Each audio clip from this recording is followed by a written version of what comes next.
Olá, espero que estejam todos e todas bem. Bom, neste vídeo nós continuaremos o nosso documentário sobre a Revolta da Chibata, respaldados pelo livro A Revolta da Chibata, escrito por Edmar Morel. Este é o vídeo parte 2.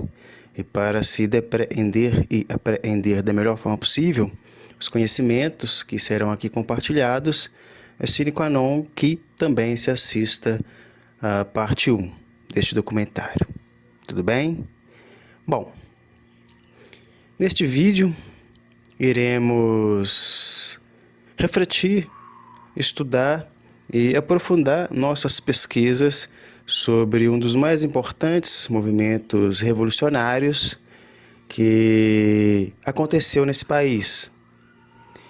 E esse, especificamente, que é a Revolta da Chibata, foi liderado por João Cândido, o almirante revolucionário na Marinha Brasileira. Sintetizando esse movimento, denominado por Edmar Morel como a Revolta da Chibata, podemos entendê-lo como um movimento que almejou acabar com as chibatadas que os marinheiros, majoritariamente negros, sofriam na Marinha Brasileira, e também foi um movimento que almejou melhores condições de alimentação e um salário justo. Tudo bem? Esse movimento ele foi liderado por João Cândido e contou com o apoio de aproximadamente 2.300 marinheiros. De fato, foi um movimento também que contou com o apoio popular. E muitos intelectuais na época também apoiaram esse movimento liderado por João Cândido. Podemos refletir que em 1910 ainda haviam pessoas sendo chicoteadas nesse país. Como majoritariamente os marinheiros eram negros, paupérrimos,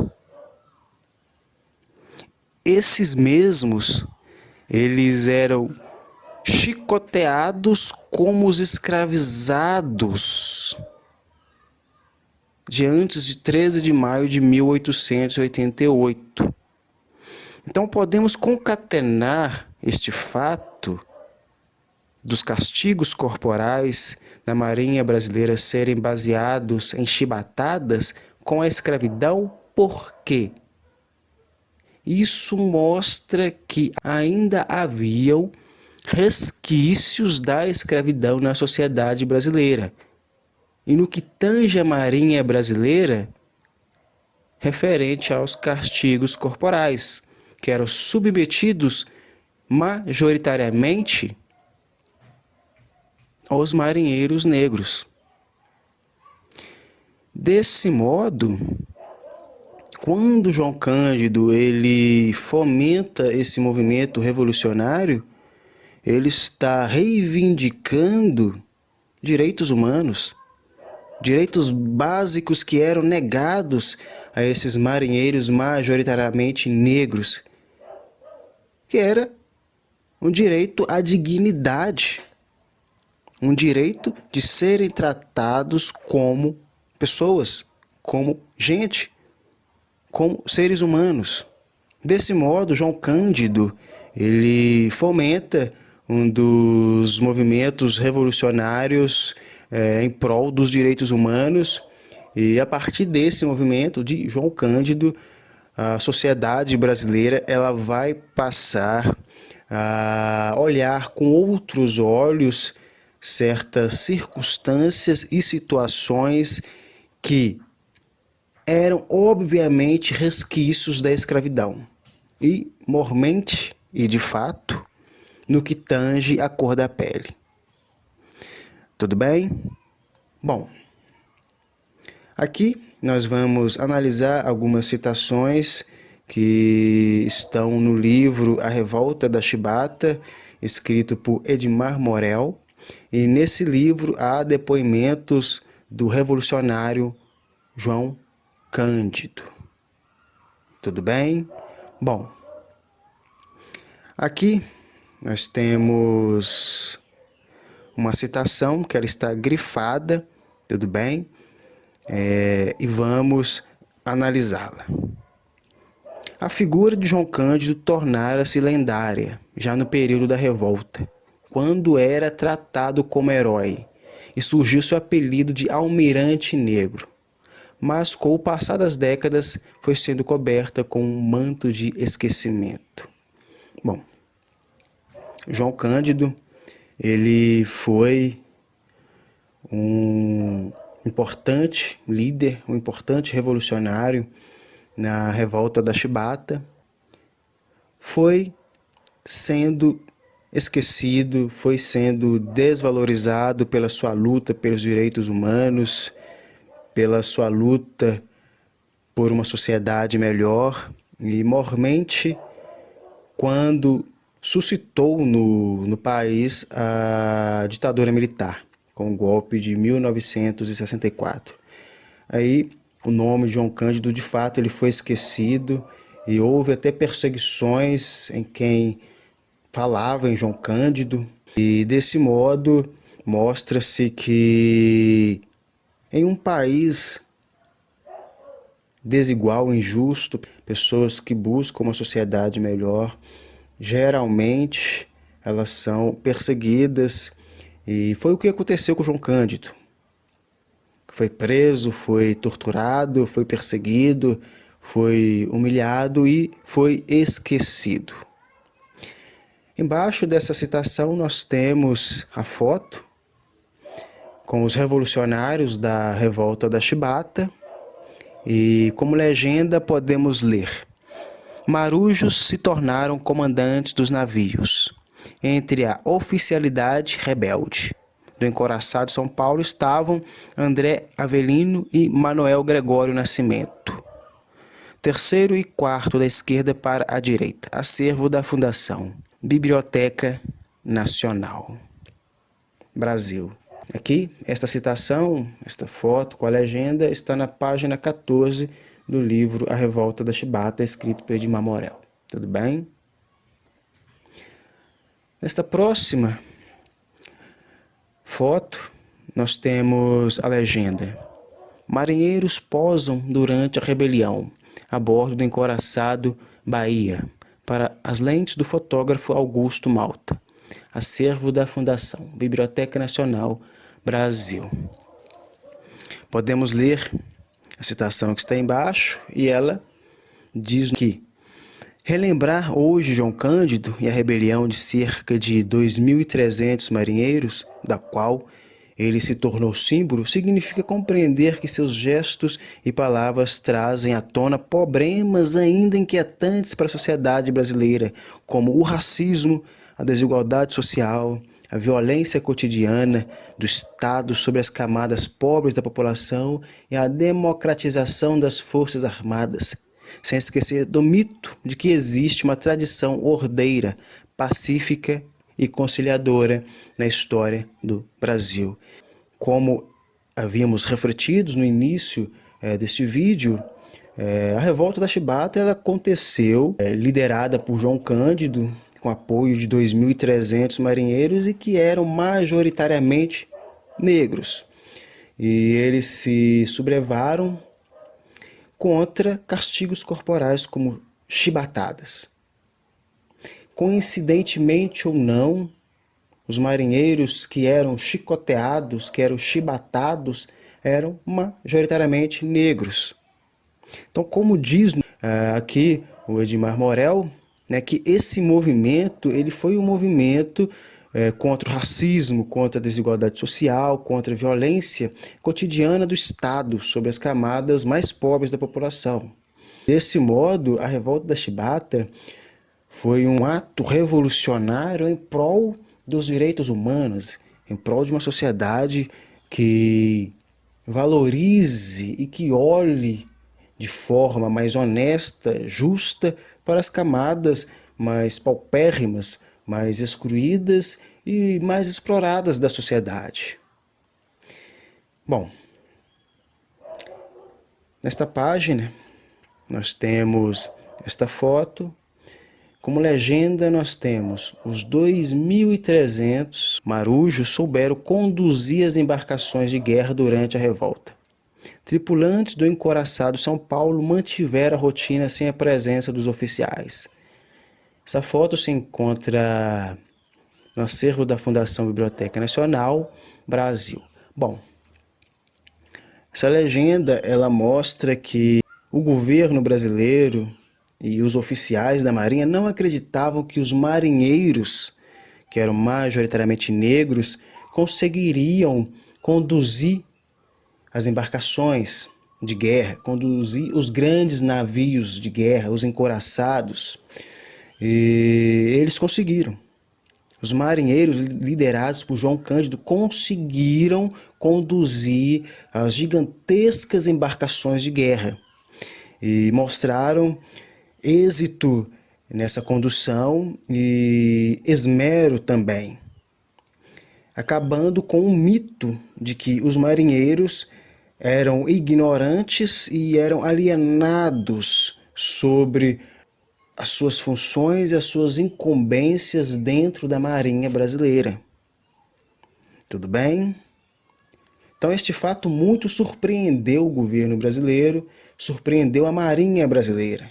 Marinheiros que se encontravam abaixo na hierarquia da Marinha conseguiram conduzir grandes navios de guerra. Navios estes que colocavam medo em diversos países da América Latina. E em meados de 1910, a Marinha brasileira tinha navios de guerra semelhantes a grandes potências europeias, por exemplo. E 4 desses navios foram conduzidos por marinheiros majoritariamente negros na revolta da Chibata.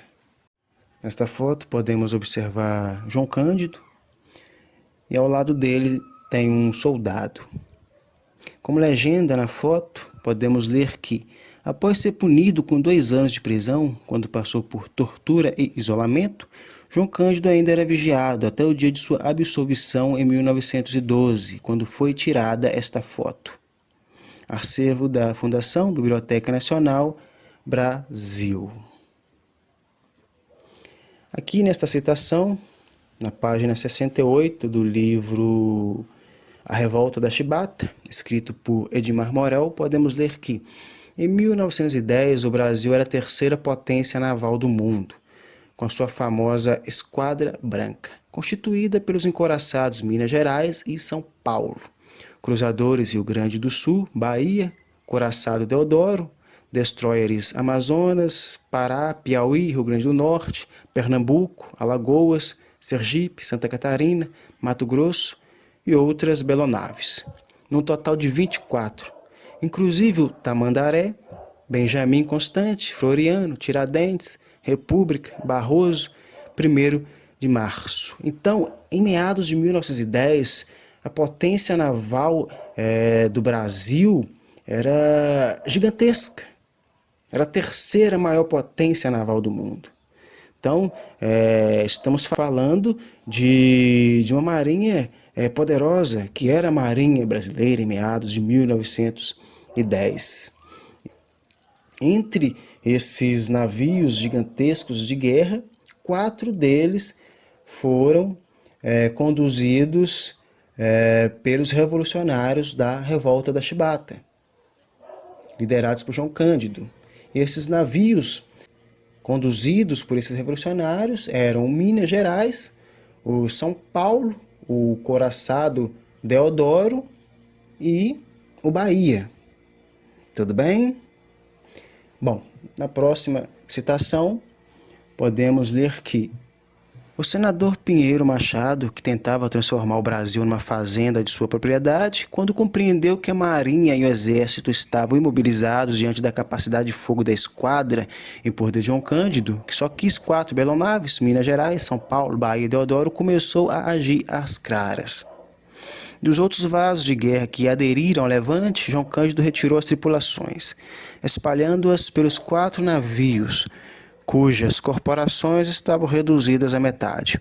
Apenas a do São Paulo aparecia mais ou menos completa, já que deveria zarpar no outro dia para Santos, onde receberia uma bandeira do Brasil oferecida pelas damas de São Paulo. Bom, os revolucionários da Revolta da Chibata, liderados por João Cândido, eles tinham sob seu poder 4 belonaves, 4 gigantescos navios de guerra, que eram Minas Gerais, São Paulo, Bahia e o Deodoro.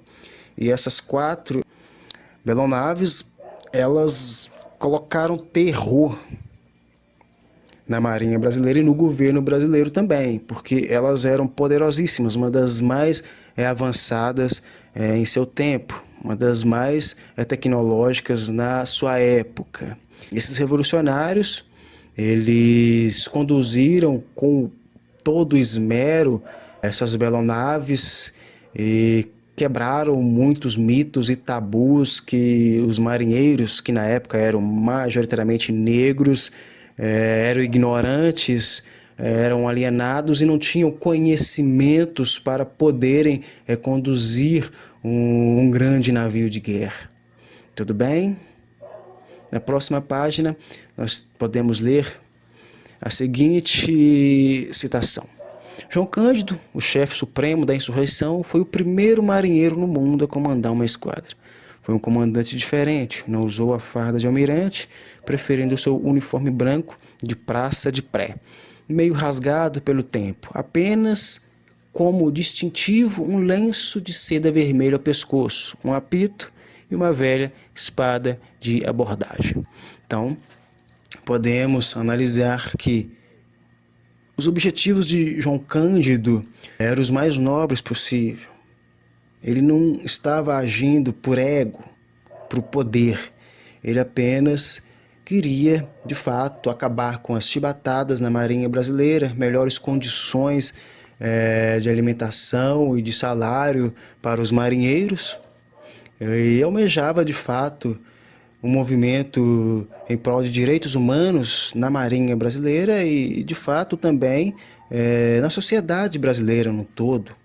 Porque é uma instituição que protege ou que deveria proteger o seu povo, o seu país e castigar os seus marinheiros com chibatadas e chicoteadas, provava que havia alguma coisa de errado e de antagonista nisso. E desse modo, o João Cândido, ao fomentar todo esse processo de sublevação, de sedição, ele mostrou que havia coisas erradas na Marinha Brasileira e que essas coisas deveriam ser corrigidas em prol de toda a sociedade brasileira, em prol da própria Marinha, inclusive. Tudo bem?